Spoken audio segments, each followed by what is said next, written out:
Добро дојдовте во ова издание на темата на неделата, во која се осврнуваме врз сексуалното вознемирување на работно место, појава за која, иако е многу раширена во светот, малку се зборува. Сексуалното злословување во Холивуд, кој деновиве е во центарот на вниманието на јавноста во светот, поради случајот со продуцентот Харви Вајнстин, не е ограничено само на филмската индустрија, туку е присутно и во други професии. За овој проблем дебата одржа и пратениците во Европскиот парламент, откако беше обелоденато дека такви случаи имало и во институциите на Европската унија. Скандалот со Харви Вајнстин поттикна глобална дебата за сексуалното вознемирување на работно место. Вајнстин е обвинет од многу жени дека сексуално ги малтретирал или напаѓал во инциденти што датираат од 80-тите години на минатиот век, меѓу нив и 3 кои велат дека биле силувани. Тој негира дека имал неконсензуален секс со некого. Како и да е, се поголем број жени јавно почнаа да говорат дека имале такво искуство. Хаштазите како Me Too, или во превод И јас исто, кои се појавија на социјалните медиуми, станаа место за примери на сексуално вознемирување. Весникот Sunday Times дури објави статија во која женски помошници на пратеници во Европскиот парламент наведуваат дека биле жртви на сексуално вознемирување од политичари.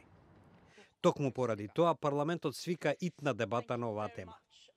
Обраќајќи им се на пратениците, еврокомесарот за трговија Сесилија Малмстром рече дека една од секој 3 жени била жртва на некаков вид физичко или сексуално насилство. Do not tell enough personal stories. And the reason we are debating this today is, of course, because of the global movement of Me Too.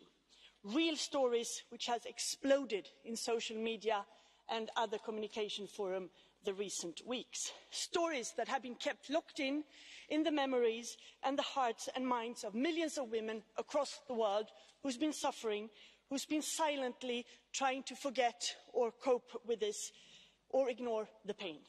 На пленарната седница европратеничката Тери Рантке, членка на германските зелени, изјави дека таа лично била сексуално малтретирана, исто како и милиони други жени во Европската унија. And I think it's about time that we very clearly say that we should not be ashamed, but that the perpetrators should be ashamed. Because sexual harassment is such a widespread problem all over the European Union. And we will need legislative steps in order to combat this problem.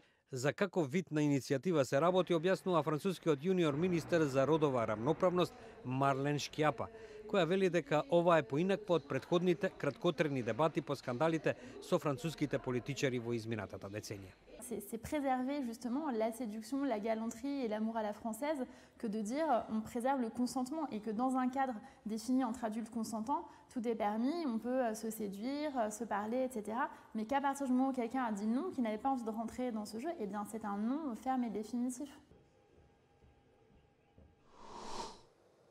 Во Македонија пак, според упатените, самата свесност за препознавање на сексуалното вознемирување е се уште ниска. Некои истражувања покажале дека само 1/3 од жртвите и формално пријавиле дека имале такво искуство. Како причини се наведуваат страф од бркање од работа и срам од колегите и блиските. Понекогаш жртвите ниту знаат како да постапат ако тоа им се случи. Во Македонија не постои официјална бројка на жртвите на сексуално вознемирување на работното место. До септември годинава во МВР се регистрирани 70 кривични пријави против половата слобода и морал, од кои 37 се случаи на силување.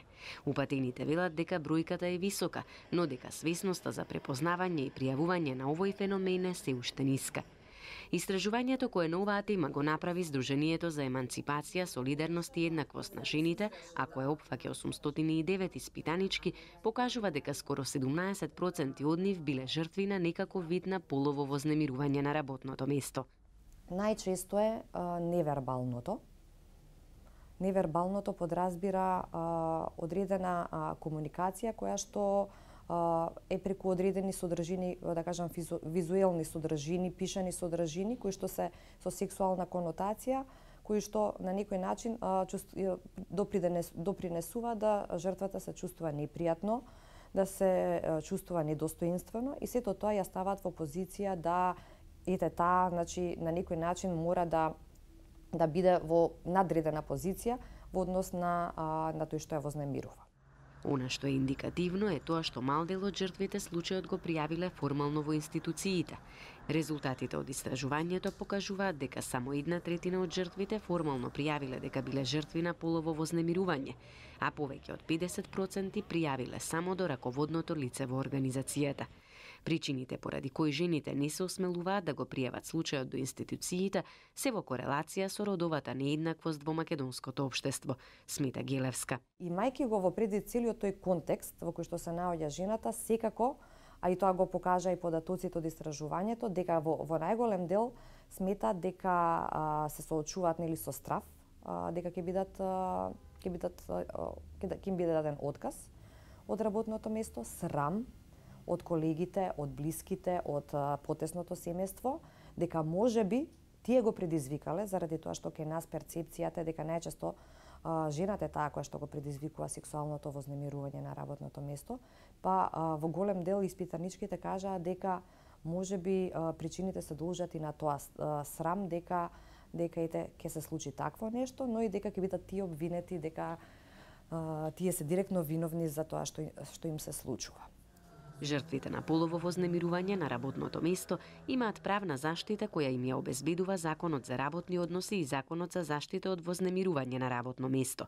Но проблемот според упатените е тоа што најголемиот дел од институциите немаат механизми за следење и пријавување на оваа појава, така што жртвите не знаат како да постапат доколку такво нешто им се случи во работната средина. Толку во ова издание на темата на неделата, во кое се осврнавме врз потребата од дополнителни потези и мерки за справување со сексуалното вознемирување на работно место. До гледање.